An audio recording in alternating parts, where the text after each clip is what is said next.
on YouTube. All right, we are now. We are now. I'm sorry, guys. It didn't go live on YouTube.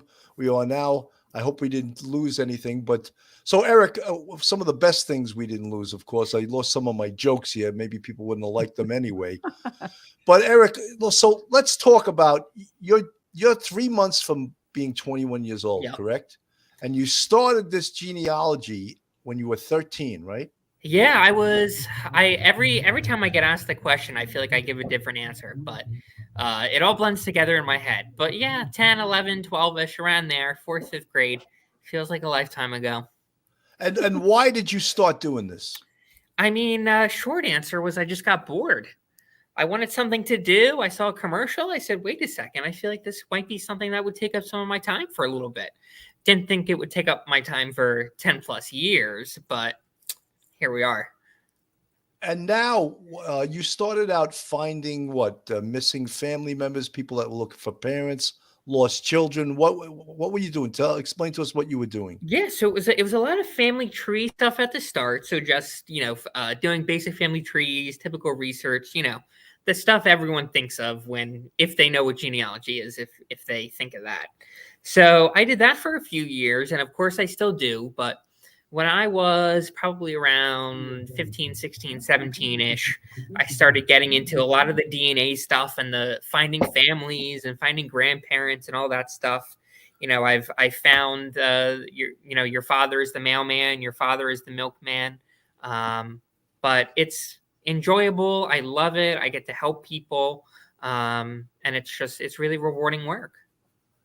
Tell us one of the most embarrassing things that you found out that you had to tell someone. Oh, that's a good question. Embarrassing. I usually get what's the worst thing. I think the most embarrassing would be I had one where this woman believed that her great grandfather was like royalty of a certain ethnicity. And he was an artist. And I found out that the actual ancestor was someone who lived down the street, who was of that ethnicity, and he was a painter for advertisements. So I don't think that's embarrassing, but I think it's funny to see what was told and what the actual answer was. Right. I could think someone could think that they were born of royalty, and then they find out that the guy that they thought was royalty actually was a janitor in PS 33 in Pennsylvania, right? Yeah. Probably in Pennsylvania they don't name schools like they do in New York, PS, and then the public school, and then they give it a number, Billy, my father used to tell people that we were from a royal family because of Prince Rainier Grimaldi. And who knows, maybe somewhere back in the genealogy, but my father was a special agent for the state and a Marine. But he always used to tell people, yeah, we have royal blood in our family. So maybe one of these days I'm going to do the genealogy background and see where it leads. But Eric, a quick question. When you started this, obviously you used the internet to do all the searches. Now, is it difficult for people to do their own type of genealogy, or is it real simple? I think it depends, but I think anyone can do it. It just might take a little bit of practice. Okay. I think is a good way it boils down to. Yeah, for sure. All right. Eric, with the privacy thing, now, once you put your information into a genealogy site, 23andMe, and what's the other one? The other big one is Ancestry. Ancestry.com, Yeah. right? Like Lisa put hers in Ancestry.com. Now, you have to be willing to give up a certain amount of your privacy, because things could come back that you're not ready for. And one of the things that Lisa and I were discussing off the air, and Lisa, maybe you could answer this, is that I think now the FBI, seeing all the criminal cases being solved with this technology, they want to take control of these databases. And I see all kinds of problems with that. Lisa, you want to comment on that? Right. So we know what they have CODIS, obviously. So they have the biggest database for all of the things that are crime scenes, unsolved cases, et cetera. So it's all sent there once they've been to the lab. Some have been analyzed. And now it's just sitting there waiting to find the offender. And we also know that whenever somebody's incarcerated for a felony, they have to surrender their DNA, and then that's also loaded in there in order for them to get to the match. But having one entity having complete control over, it's like anything, a monarchy, a dictatorship, having one entity that's going to control who gets it, who sees it. Because right now, the FBI CODIS will not release information to the Innocence Project. So they don't have authority to say, hey, FBI, I want you to look at this guy that's been in jail for X amount of years. We feel they were wrongfully committed into jail and found guilty, but FBI won't surrender that. So that's one area where we're already seeing a bias. Lisa, that's a great point. And just to clear it up for our listeners, CODIS stands for Combined DNA Identification System. And the FBI runs it, they control it. And every time the FBI runs and controls anything, we don't have a great deal. Results of are not great. No, they're not great. And we always hear the media saying they are the premier law enforcement agency in the country. And if you saw Comey, Strzok, and McCabe, it's hard to believe that that's true. But you know what, Billy? I think basically what Lisa was just saying, it really backs up what we've always said is the FBI loves to have all of their toys in the tools in the toolbox and toys in the toy box, but they don't like to share. And here's a perfect example of it. So I just hope that there has to be some type of they have to figure out the legality of it, the regulation, because I know that if law enforcement wants to go into a 23andMe database or an ancestry database, there's privacy concerns and stuff. So they're probably going to have to figure out some ground rules, because obviously we're into the next wave of DNA. We're into the future with this stuff. And, we're going to talk about the case that Eric was just involved in. He solved a over 50-year-old case. So, I mean, let's face it, this is where, law enforcement and police work is going. So they better figure this out. Phil, my bigger concern than even the FBI not sharing is that private entities like the American Civil Liberties Union will attack these databases and make it so that we can't use them to make an identification. That can happen. So we have to tread very softly in a legal basis to do things correctly, so that these entities don't try to shut down them due to privacy reasons, and then take a tool away, this amazing tool away from investigators. Well, I'm gonna balance it with this, Bill, what you just said.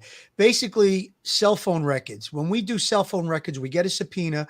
We have reason. There's usually a district attorney or a judge signs off on the subpoena. So we're bringing them a certain amount of evidence or cause, reasonable suspicion.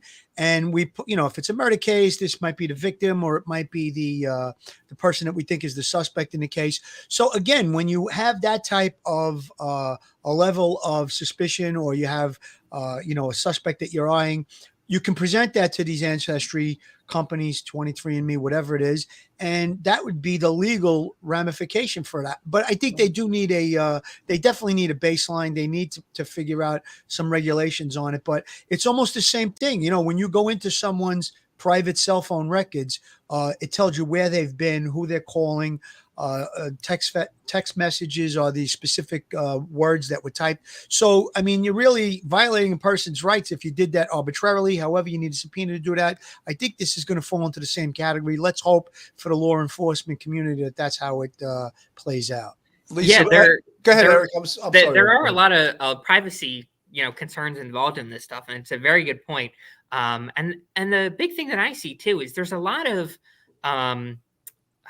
misconceptions, and because it's complicated stuff, so I feel like sometimes people don't I don't want to say understand, but people say, no, I don't want to do an ancestry test because the government's going to get it. The databases like Ancestry and 23andMe are private, and law enforcement have tried to get into them, and they failed. Law enforcement can't get into them. So when genetic genealogy is being used to solve these types of cases, it's tricky because they're not using Ancestry and 23andMe. They're using public databases where people have to willingly download their DNA from those private sites and upload them onto the public sites with, signing, terms and conditions that law enforcement, may and can use their DNA.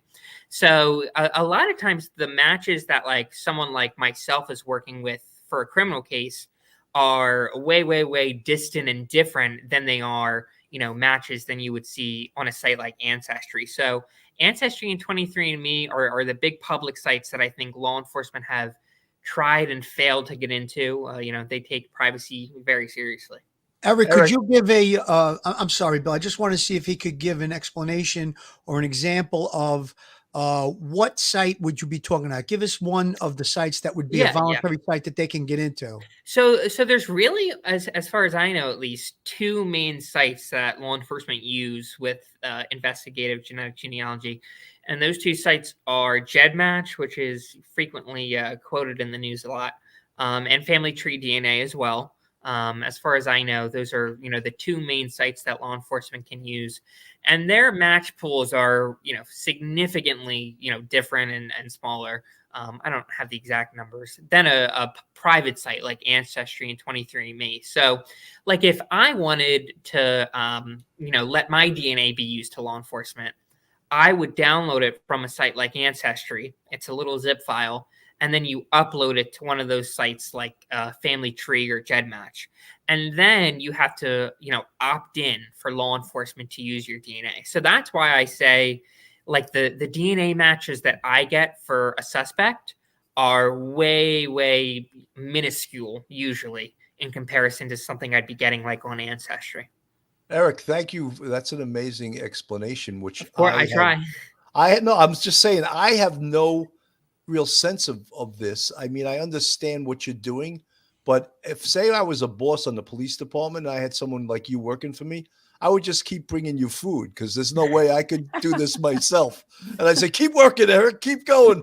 I keep myself locked away in my room, keep going. You'd be handing them plenty of overtime. That's right. Lisa, any comments on this? Yes, because GEDmatch has been in the news, and even though it is a smaller database than Ancestry and 23andMe, they have been able to solve cases. Now, my question to you, Eric, is this: why would somebody on Ancestry, like say me, load it up to a GEDmatch or Family Tree? Is it for me to expand further than what Ancestry already has? I know some people like to upload it to other databases in order to get more health information, not the genealogy stuff so much. I think yes. I mean, it would probably be my answer. A lot of people like to upload it to those sites because sometimes, GEDmatch can give you some interesting things. Like they have a few free tools that you can use just to find out some more basic information. I think there's one option where you can put in your kit number and it'll run the genetics and tell you like if your parents are related, just little caveats like that. People enjoy sometimes just doing as much as they can with their DNA. If someone's adopted or trying to find someone, a lot of times they'll just put their DNA everywhere. So I think people have a lot of varying reasons to upload it publicly, but I think a lot of them are the ones you mentioned. Okay, thank you. Eric, I wanted to, I'm going to play a little bit of the case that you worked on. And folks, if you haven't heard, Eric worked on a case that was a 57 or 58-year-old unsolved murder and rape of a 9-year-old girl. And Eric was instrumental in solving this case, which is just an incredible, incredible case. And I want to bring up the news report on this, and then we can actually ask Eric a few questions about it. Morning, they know who killed Maurice Schiaparella. And what happened to her ushered in a change in this community. Whether you like it or not, the way you lived changed after March 18th of 1964 in Hazleton. And lastly, this has been a day that this family has been waiting for nearly 58 years. Newswatch 16's Amanda Eustace was at that news conference that just wrapped up. She's live in the Hazleton area with more. Hey, Amanda. Hey, Elizabeth, that's right. This case has been a long time coming for the Schiaparella family, and state police say they now know who kidnapped, raped and murdered Maurice and Chivarella in 1964. Now it is this man. His name is James Paul Fort, and he's now deceased. Now here today inside the Hazel Township Commons building, dozens of family, friends gathered to learn the details of the investigation. Law enforcement members also were in attendance who covered the case spanning several decades. Now, Fort was just 22 years old at the time he took Maurice off the street when she was walking to school. Her body was found in a strip mine pit in Hazel Township nearly 58 years later. And with new technology, Maurice's killer was identified through genealogy. Her siblings say justice has finally been served. Now that we know the individual, it gives us a sense of closure. Not full closure, we'll never have that, but a sense of closure that we know the individual that did it, and that the individual isn't out committing the same crime and hurting other young girls like Maurice. And police tell Newswatch 16 that Fort died of natural causes back in 1980. We'll have much more up on the investigation coming up on later editions of Newswatch 16. For now, Amanda Eustace, Newswatch 16, reporting live. I was 18 years old when I started working on this case. Now I'm almost 21. So this is something that I've been working on this for a very long time, to say the least. So it's certainly something that I know is going to stick with me. Because I spent so much time on it. I've been working on it practically my entire undergraduate career so far in college. So the people on this team mean a lot to me. They put so much into it. We worked as a team, and we, in the end, found the answers that everyone was looking for. We will have. Eric, that's amazing. Tell us. Yes. Yes. Thank you. Tell us what the big break was in this case. Yeah, I was actually trying to think about that the other day. I was wondering, like, what was the moment or the big break when I knew that I would have him. And I think that would be the same one that I mentioned at the press conference the other week, which was when I got my DNA match from, we started at 50 centimorgans, which I'll get into, but it's a DNA unit of measurement, and it's extremely low. Oh my God! I told you I had no clue about math, and you're gonna get. We started at 50. We started at 50, and I think the big break was after a year, I got it up to almost 200, which, like, now we're talking. So when I got that, and when the lead investigator I was working with, the wonderful PSP Corporal Mark Barron, called me and said that we had that match, I knew in that moment that I didn't know when, but we were gonna get him. What, Eric, centimorgans? What the hell does that mean? Yeah, right. So a centimorgan is it's like a DNA unit of measurement. So you share a set amount of centimorgans with everyone in your family, and when you do a DNA test, that's what it'll show you is the centimorgan count, because that's how you predict relationships. So, like, with a first cousin, on average, you share about 800 centimorgans. With a sibling, it's about 2,500 centimorgans. With an aunt or uncle, it's about 1,500 centimorgans. So there's varying numbers, but there are these averages. So then someone like me can use those averages to, figure things out. So, like I mentioned, the top match in this case to start was 50 centimorgans. And like I said, you share 800 with a first cousin, and I was working with 50. So I think that goes to show just, that's why it took me 2 years. Starting from a small amount. Yes. Yeah. So impressive. Thank you. So Eric, when you have that, does that indicate to you, though, that possibly you got to keep working, because this could be a family member or, a relative that is far removed, and potentially the suspect could be within this family tree? Yeah. So when I started with 50, that's very distant. So it's almost like a big game of hot and cold almost. So when we are, looking at DNA samples and that sort of thing, and we're trying to get the numbers up and narrow in on someone, when we go from 50 to almost 200, then I know whoever gave that sample, the suspect probably shares great grandparents with whoever gave the sample. So when I got to 200, I knew, first of all, we were on the right track. Second of all, that we were fairly close. And third of all, that I was going to get him off of that. Wow.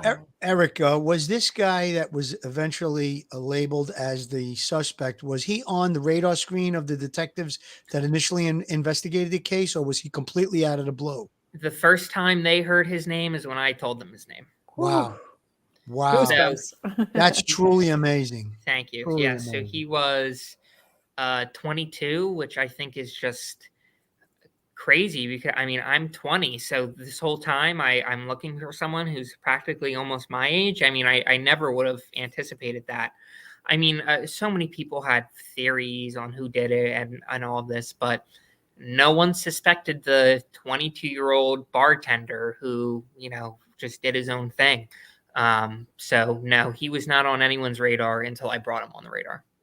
How did you start this whole investigation? Did you piece together from seeing it in the media somewhere and decide to get involved in it? And what is the start? Maybe you could explain those two factors.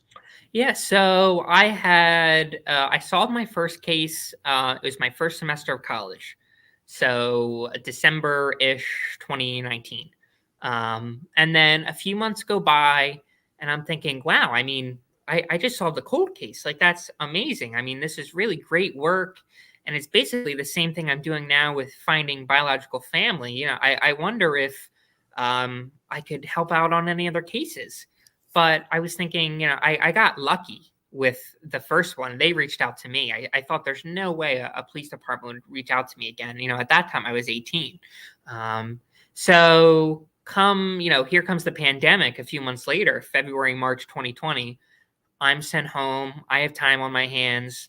And I think, all right, let me look and see if there's any, cold cases around here where maybe they said they want to try genetic genealogy, or they tried and they didn't have any luck. Because, I had the time, I had the experience, and I thought, I could make a dent in some of these cases and help out a family. So I said, all right, let's go for it. So I was Googling, and Hazleton is only about an hour and a half from where I go to school.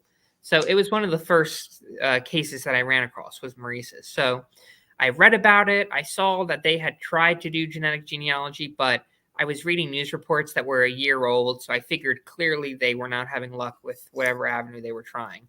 So I reached out, and basically the gist of my email was, hey, read this case. I have the time. I have the experience. Yes, I'm 18, but please don't let that scare you. I like to think I know what I'm doing. If I can be of assistance, I would love to.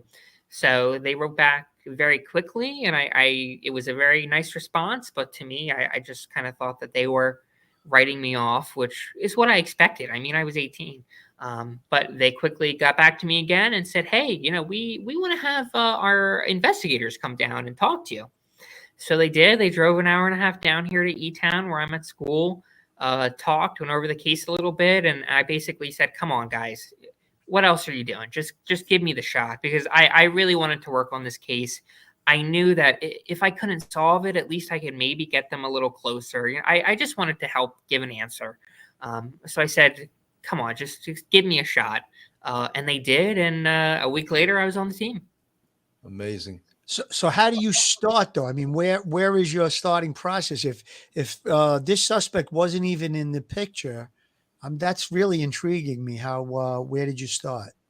So they had tried genetic genealogy analysis before. So they had the bodily fluids taken from the crime scene. Okay. They were preserved for 55 years at that point, which I think is wonderful. And hats off to the original investigators from 1964. And they had it uploaded to one of the public sites. So I was given the DNA match list, and they basically said, have fun. So for 2 years, I just hammered away at it. And I certainly, it was a team effort. But in the end, that was the starting point. And for 2 years, we started with that 50 centimorgans to 90 to 200 to 1,000. Eric, what was the ahead, exact year that this occurred? It was March 18th, 1964 was the case. That's amazing, because the first DNA match in New York City happened in the 2-3 precinct, and it was a serial killer named Aaron Key And that was the first DNA match they had in New York City. So this DNA, which was preserved, the biological fluids, since 1964, and the fact that they preserved it and preserved it effectively, well, we always learn that biological fluids has to be put in paper bags, not plastic bags. Yeah, and I always read like cases where they had DNA, but they don't anymore because of improper storage. Yeah. Yeah, a lot of it gets destroyed. You know how many rape kits sat in warehouses in New York City for years, and they probably had to throw a lot of them out. And just think of that. This one was preserved for that many years. Just unbelievable. I agree. One of the things, Eric, if I may, sorry, Phil. Go ahead, Lisa. Go.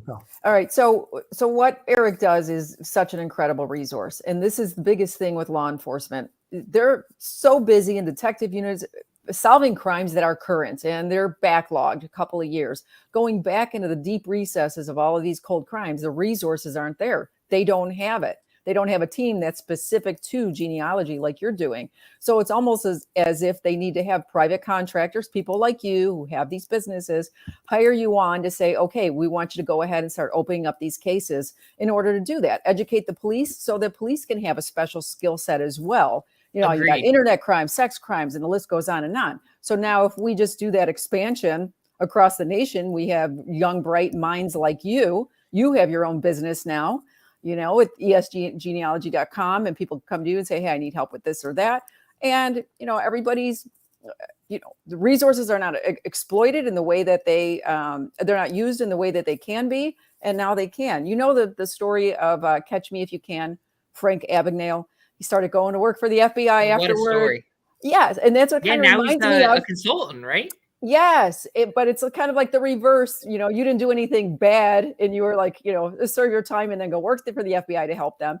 But what you're doing right now is just so amazing. And I would like to see it catch on, because I think you'd be a phenomenal mentor to put a program together to get people who really care. There's so many true crimers out there that want to help solve these things. So, and that's a good point. I feel like a lot of my job is education for law enforcement and helping them understand the process and how to do it. God knows my friends at the state police got a crash course. Yes. Eric, I really put them through it. Eric, what's amazing though, and I agree with everything Lisa just said. However, you have to have a real proclivity to do this and the willingness to do the thousands and thousands of hours basically at your computer practicing and honing the skills that took you years to get. So if law enforcement is going to take this on, this has to be someone that has that geeky mentality to sit at a computer for thousands of hours. And Bill, they're out there. Bill, they are out there. They're on video games right now. You're right. You're right. They have maybe some. We're in a geek culture right now. Yeah, maybe some use will come to play video games after all. Yeah. But he spent thousands of hours doing this, so you can't just say, "Oh, we're going to start the genealogy crime unit and." Anyone that's a geek, come on, apply. And Eric, I don't mean to call you a geek. Thank God we have people like you that have this. Now I know how it is on here. I got thick skin. The truth is, Bill, think about it. If we were investigating a homicide, now this is a cold case. So, and some 18-year-old kid or 19-year-old kid calls up and say, hey guys, I think I could solve the case. We'd be like, yeah, all right, kid, anything you say, and hang up the phone probably. But the fact that you had already solved one case and it was a cold case, I would definitely give it the shot. You're not like trying to be like a psychic where you're going to figure it out by mental telepathy.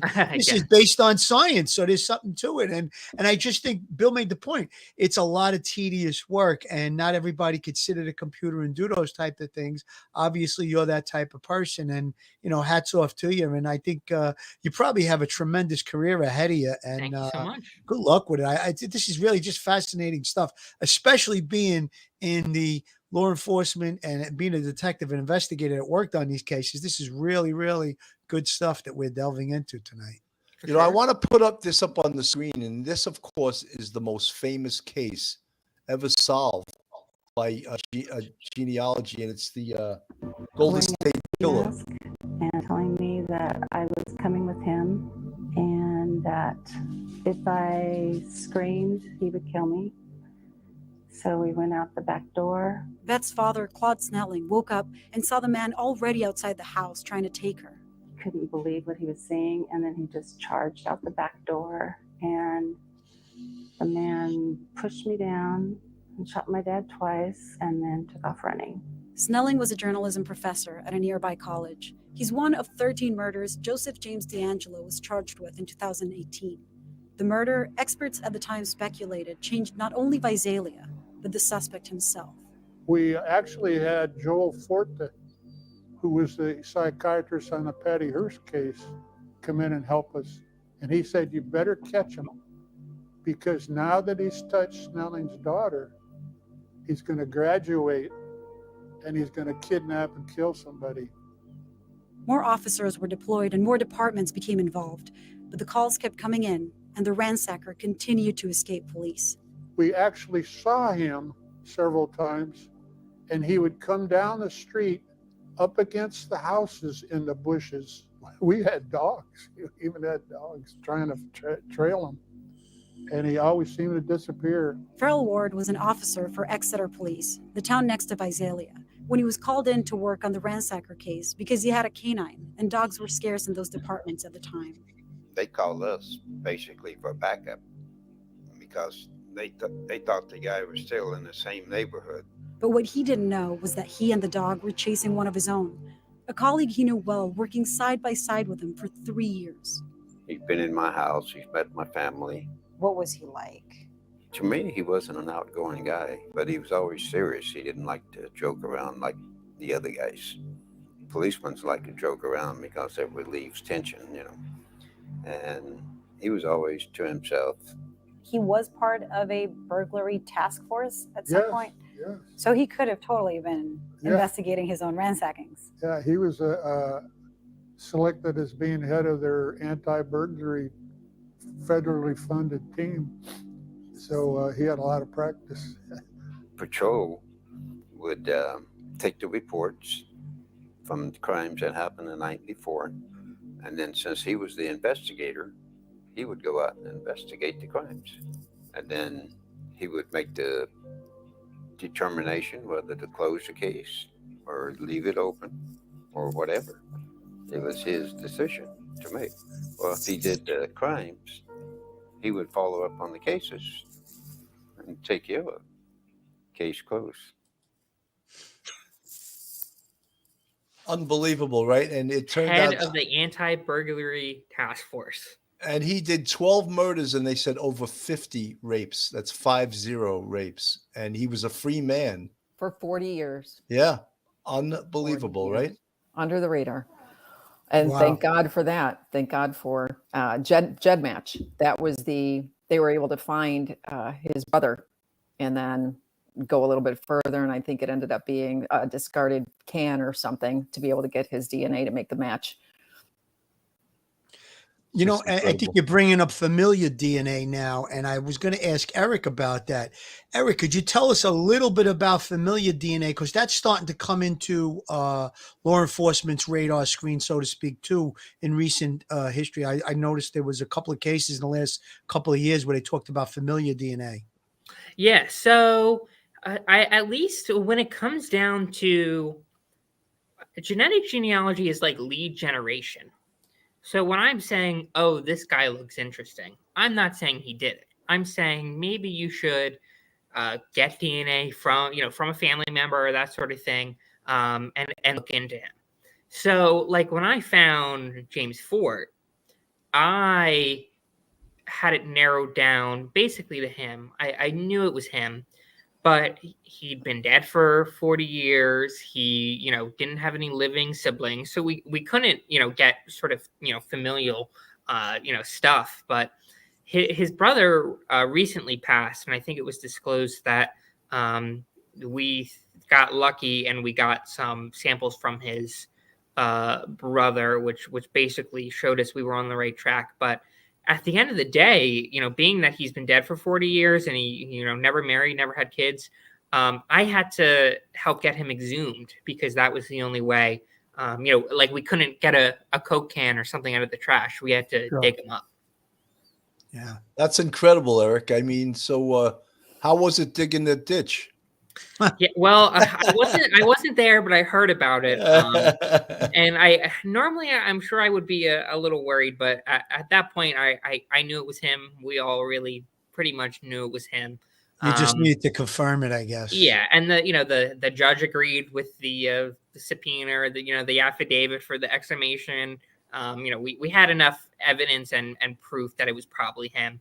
But it was it was a nice phone call to get, to hear that the exhumation was successful, and the odds of the DNA being not his were 1 in 380 septillion, which is 24 zeros. Oh my that was a nice phone call to get. How did he die? They said he died of natural causes. He died fairly young, correct? He's 39. Yeah, I think it was 38 or 39. He dropped dead behind the bar at the bar he was working at. Yeah. Heart maybe a attack, heart or attack or they don't something. know. I know PSP did the death investigation, and it was basically heart attack, natural causes. Okay. He just was at work and just dropped. I was just being a little inquisitive if it was drug related or something like that. Yeah, I mean, I think we'll never know. But I mean, he was 38, but at least if he couldn't be brought to justice in 2022 for his crimes, at least he did not live a long life, potentially doing this to other people. Wow. Eric, I saw that he did have sex crimes in his criminal record. So it's not somebody who just kind of stopped. And are there other missing and abducted children that we have not made the link to regarding him? Because one lady in an interview said 5 years after that abduction of that little girl, he tried to abduct her, right? She said. Yes. And so it wasn't successful because they ran and they knew about the case, and their parents said to be safe. So, what kind of success has he had? What other missing people? If he stayed in that area where he lived and worked in that area still, I wonder about any other cold cases. Yeah, and I mean, who knows if some of the reports after the press conference, are 100%. Brought some cuckoos out that just wanted some 5 minutes of fame. I mean, he had 10 years after the murder. He was arrested for, I believe the technical terms were indeviate sexual assault or intercourse and aggravated assault. I believe the story was he met a woman, or he met a friend at the bar. Promised to drive her home, and instead of driving her home, he took her to a dirt road and assaulted her. And she was recently interviewed, I believe it was said, by the state police, and she told them that she thinks she would have been killed unless someone wasn't driving by and see him assaulting her and stop it, is my understanding. So she told investigators that she was convinced that he was probably going to kill her if he wasn't caught. So that was 1974. And then in 1978, there's not a lot of details, but he was arrested for disturbing the peace, something, I don't want to say small, but something like that. I don't think there's a lot of details. And I think it was only in the paper. I think the actual report, it wasn't even filed or was lost. But I mean, the 1974 case is substantial, and it it shows that clearly he exhibited this kind of behavior. And I'll never forget when I read the newspaper clipping of that assault, because the place where he took her out on a dirt road by the stripping pits, the coal mines, which is very similar to what he did with Maurice. So when I read that, I knew, I said, hold on a minute. I think we have him. So Eric, that's that guy's name is James Fort. Someone in the chat was asking the guy's name. Folks, this is Police Off the Cuff, Real Crime Stories. If you're not subscribed to us, please go on our YouTube, hit the subscribe button, give us a thumbs up, ring that bell. And if you want to support us financially, you can go on our Patreon. We have 3 different levels. And if you want to join the Police Off the Cuff YouTube family, go on our YouTube site, and we have 5 different levels, and you can see the people in the green font. They belong to our YouTube family. Folks, this is an amazing. And one thing I wanted to mention, we have a unit on the NYPD called the Special Victims Unit. It used to be called Sex Crimes. And what they do a lot of, and they usually assign a couple of detectives that are very experienced, they called the DNA Cold Hit Unit. And they'll get a hit on a rape from DNA that may be, sitting in sitting in a warehouse somewhere, and it gets identified some way, and the toughest way I think to identify DNA to make a match is what you alluded to before, Lisa, the CODIS system. It's almost like they need, because they almost need an exemplar it's easier to compare it against an exemplar than CODIS. But let's say it comes up. Now someone who's identified is in prison. These detectives have to go to that prison and interview this inmate. And the first thing the inmate's going to say, well, they're skilled detectives. They slam the door on consensual sex right away. Have you ever been in this location? Have you ever met this woman? You never had. You've never been here. You never met this woman. Okay. Now that eliminates consensual sex because you can't have consensual sex with someone you never met, right? And they slam that door and then they break it to the guy. Guess what? You're being arrested for rape first degree. And the guy who thought he was getting out next week now is doing another 25 years, Right. But that's got to be so satisfying for those detectives to do that. Absolutely. I think that based on what you were saying, Eric, about his possible criminal past in 1974, it sounds like there could be other victims of this Mr. Ford. And I think that, the fact that the DNA was properly stored and was able to be compared from 1964, that's probably a miracle in and of itself. I think that maybe in some of these other cases, there could be another one of those miracles where, the stuff is stored for such a long period of time, must get moved and stuff like that. And then the atmosphere, the environment, if it's too hot or too cold, I wonder if that could affect it. But there's probably a good chance, based on what you're saying and the little bit of history we have on this guy, that there had to be other victims of this guy. I mean, he didn't start out with that first one. There probably may have been some before that, and then he graduated after that. So yeah, I think it's know good. state police at the press conference said they are eager to talk to anyone who knew Mr. Ford. That's for sure. Yeah, that's a pretty interesting point. And I guess, if he died at 39 or whatever it was. Yeah, It 38, makes it- 39, something like yeah, that. so there's probably still some associates of his around, or people who knew him where he worked in that bar.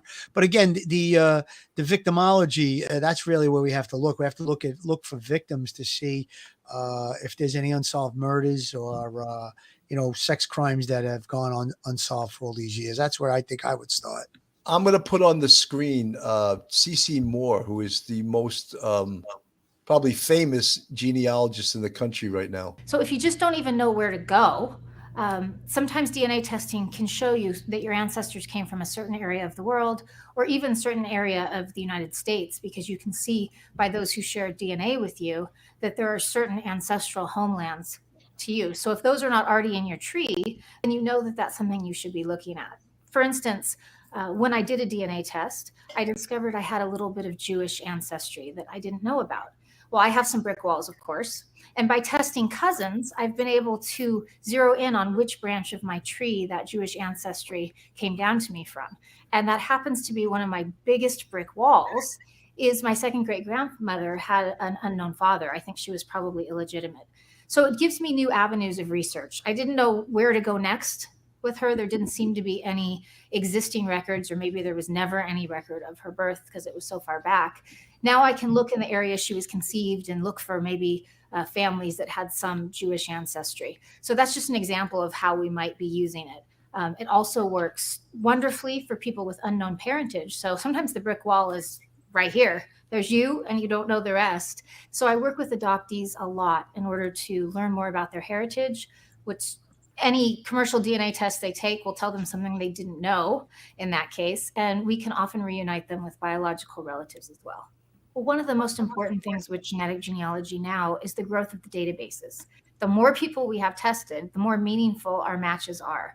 It used to be, when I first started doing this, it was rare to find a meaningful match. We spent a lot of time going through our results and trying to dig out those gems, but they were few and far between when there was maybe 30,000 people in one of the autosomal DNA databases. Now, if you add the 3 commercial companies that are doing this type of DNA matching, it's over 1.1 million people. So we're seeing closer matches, more meaningful matches, and that's just going to continue. as long as people stay interested in themselves and keep testing, the databases will grow and we'll all learn much more about ourselves than we were able to when we first started with this. We also have more advanced type of Y-DNA testing. We're getting greater geographic specificity. Also with mtDNA, we never were able to do too much with that in the genealogical time frame, since it, as you know, mutates so slowly. But with the full mitochondrial DNA sequence, we're starting to finally get into the genealogical time frame. And I've worked on some amazing cases where very specific mutations were tied back to very specific geographic regions. And it often comes as a real surprise to the person that has tested. So I just see more of that, more testing. I'm a non-scientist, so I'm counting on all of you scientists here at the conference to help push this forward. And the citizen scientist community is also a large part of that.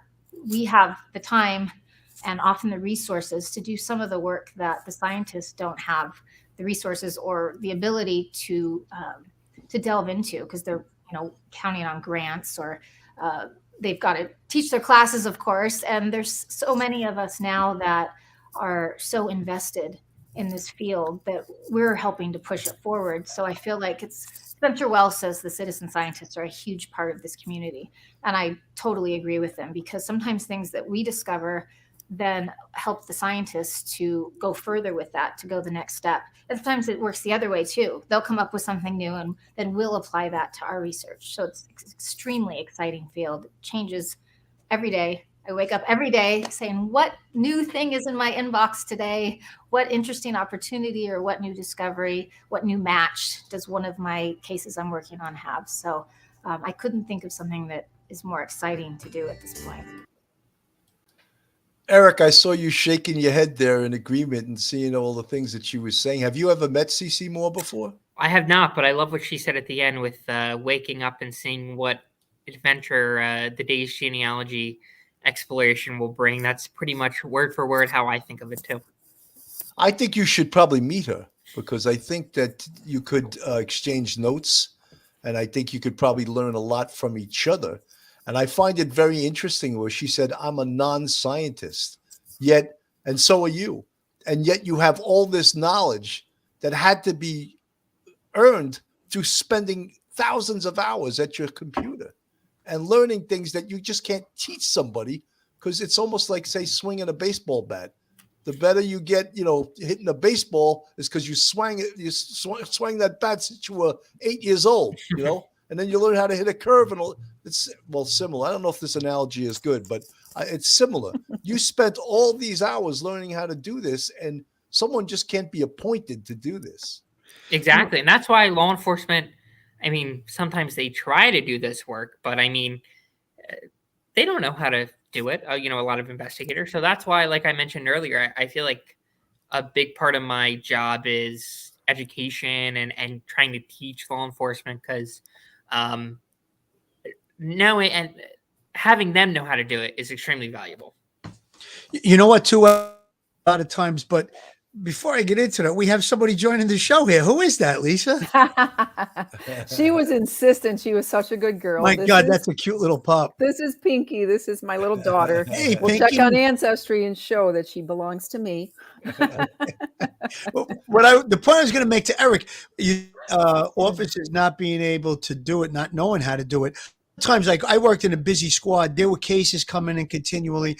Didn't have the ability to put a lot of man hours to sit in front of a computer and do that type of stuff too. So somebody like you from an outside agency, let's say, would be perfect, or other analysts as well. I'm sure that this is going to expand. There's going to be there's going to be other people doing the same thing, I'm sure, going into the future. But that's a challenge is that now, Bill, you were a boss in a squad, in a homicide squad of all things. So I'm sure you can't really spend a lot of time when there's other cases coming in. Listen, you have to spend as much time as you can to solve and to get the justice for the victims. But it's kind of difficult to put somebody in front of a computer for weeks on end, and who wants to do that type of work too, So I guess I think someone would have to be able to do this at home, to spend the kind of hours that Eric has spent. I went through 3 dorm rooms trying to find this guy.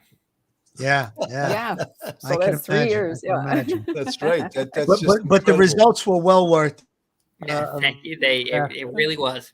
Absolutely. We're just going to do a quick commercial break. Phil, you want to do? Joe Law, have you found yourself in a jam? Are you in need of legal counsel in the New York area? Do you need a victim's advocate? Well, Joe, he's not only an experienced trial attorney, he's also a retired 18-year member of the NYPD. He literally knows defense. His website is jmurray-law.com. His telephone number is 646-838-1702, or you could at jmurray-law.com.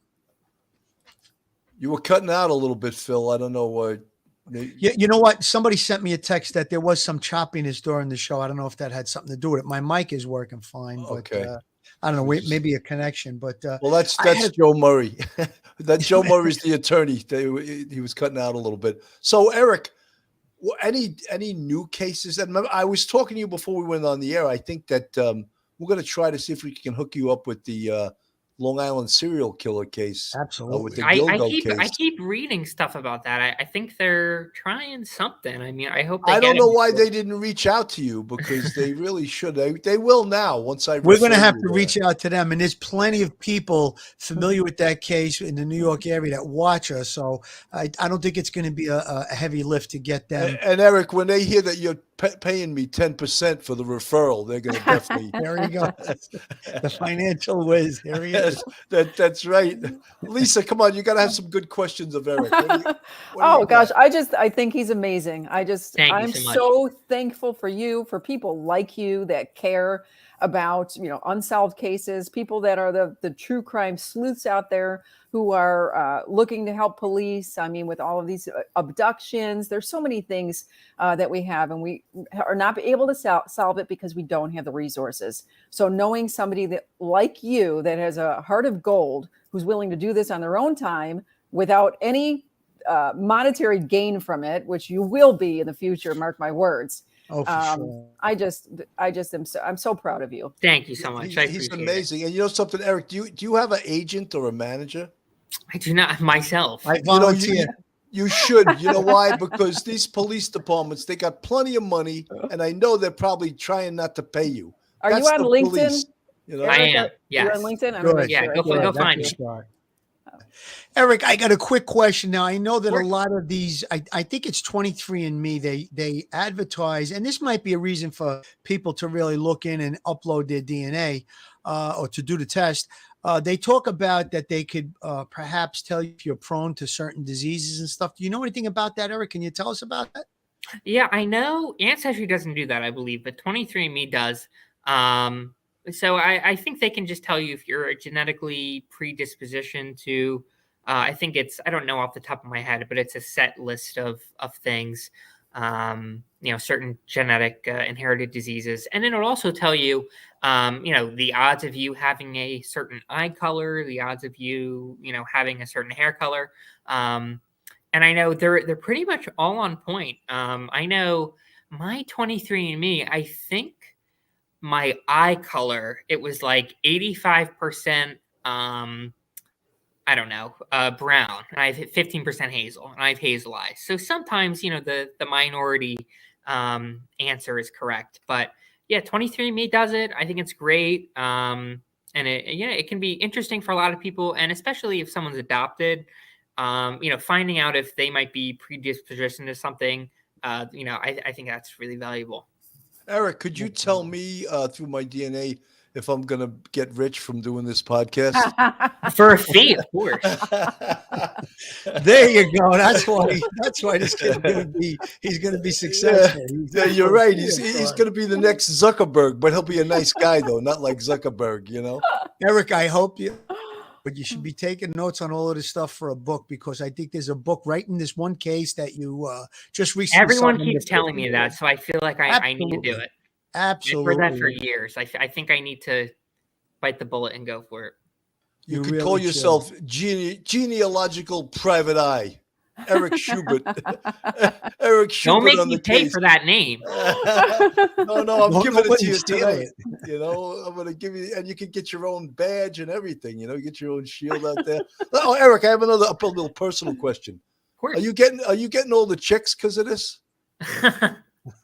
Well, it's certainly been. I think I just had an interview today with the school paper here at E-Town, so I just. I like how you I skirted spend all that my time question, working. Eric. Smart You man. didn't answer my question. Very smart man. But I'm good at dodging questions. But no,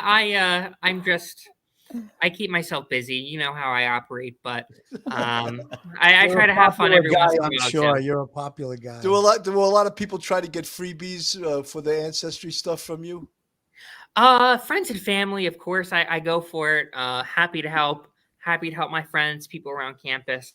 Told you he has a heart of gold. I told you. I know, you know. He could use this for evil purposes too. Stop. Don't give me any ideas. So we how have enough about of that in the world. Do you ever? Does anyone on your campus ever ask you to teach a class on this? It's actually been discussed lately. Yeah, stay tuned. I think it's a great idea because it's not like you need like a master's degree or a PhD. You already have it. You have a PhD. Phil and I used to say we both have PhDs in street, and Lisa too. Well, that's it. You know? That's a good point. That's exactly how I look at it, because a lot of people think you need a degree or accredited or certified as a genealogist. I don't know if this is a minority opinion, but to me, I don't think that's important. I think what's important is having an actual track record and having the experience. Right on. So to me, Eric, I don't feel like I need to go get certified because I feel like I already have. That's Eric. That's all you need is someone like the FBI coming around with a certification test. You know, that's all you need is that. You don't need As that. you can tell, Bill loves the FBI. I love the FBI.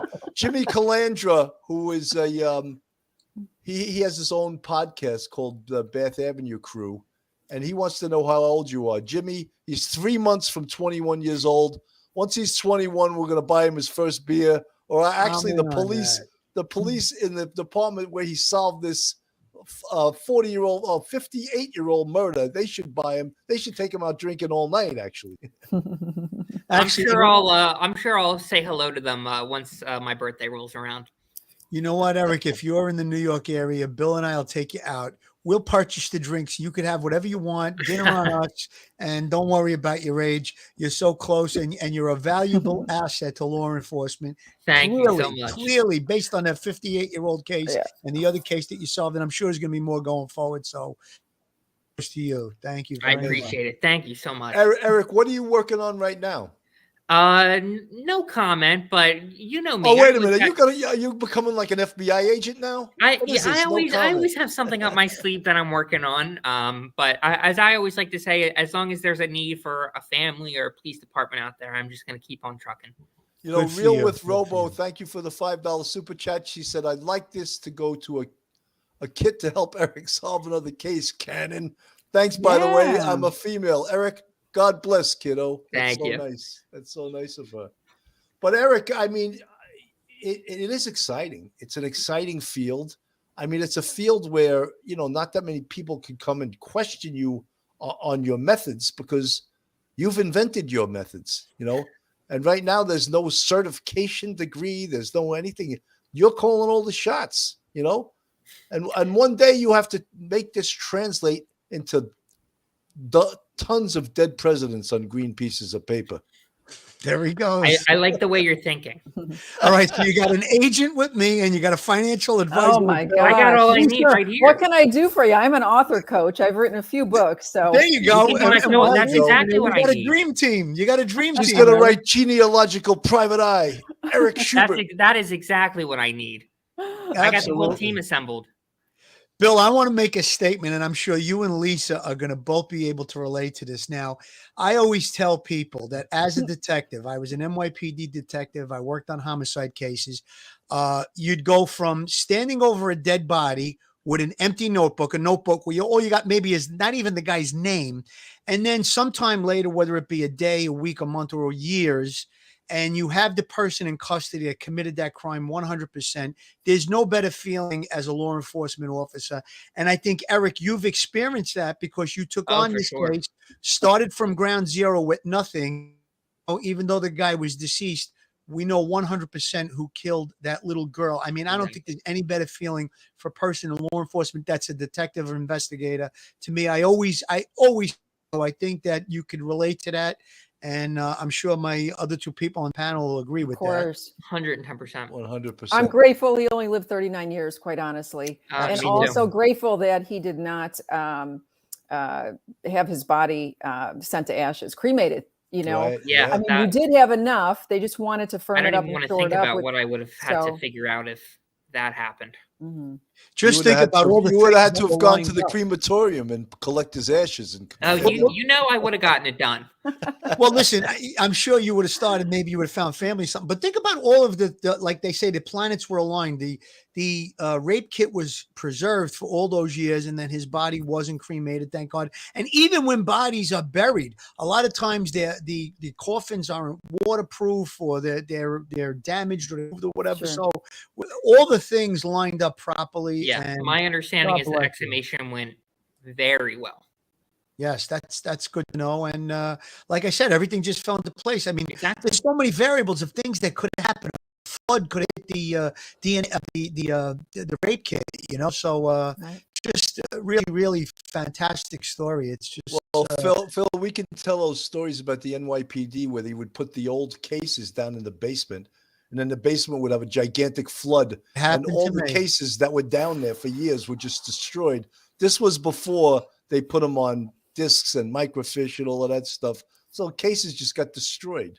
But that was the old time NYPD. You know, guys, we're at an hour, and I usually don't like to go much past this. So I'm going to start with Lisa. Lisa, final words. Oh, final words is this is something that we've needed for a long time. I'm so grateful that we have technology that has caught up with all of the forensics that are left on crime scenes to go forward with this. And then for people like Eric, who really want to help solve crimes and get people their final answers. So that's my final thought. Thank you again. And Thank Lisa, you, I Bill. want to also thank you for coming on the show. You're fantastic, and I hope that you'll come back on again in the future. I can't guarantee Eric's head will probably be so big in another year or two that I don't know if he'll ever come Remember back on when. this. You said that this time, and I still came on. Don't worry. That's right. Well, I have to flatter you some way, right? Phil Grimaldi, final words. Final words, Eric and Lisa, thank you so much, both of you, for coming on. Eric, I know that you're going to do great things going forward, and I was going to extend a invitation to come back on the show anytime. If you're working on a case, and here's something, if you ever, you might be working on a question about investigation or some, might just want to throw something at Bill or I, feel free. Please do get a hold of us. Anything at all, even if it's something that just maybe a shot in the dark. You never know. Maybe if we put all of our heads, I'll put you in the right direction, and keep doing what you do. A lot of people your age that do this kind of stuff or show this kind of integrity and ambition. So hats off to you. I'll give you a salute, and good luck with everything. Thank you so much. I appreciate it. And Eric, all you women out there that are looking for a sugar daddy, don't be looking at Eric. He's not. Hey, I'm 21 his agent. I know he's got a good future, but he's not yet 21. Wait another 3 months. He could be the next billionaire with this technology. But Eric, I'm really proud to have you on the show. This is the second time.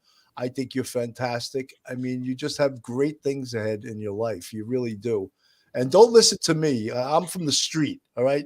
You're from the computer, and you got to stay at that computer because that's what got you where you're going. And you're gonna do amazing things with this.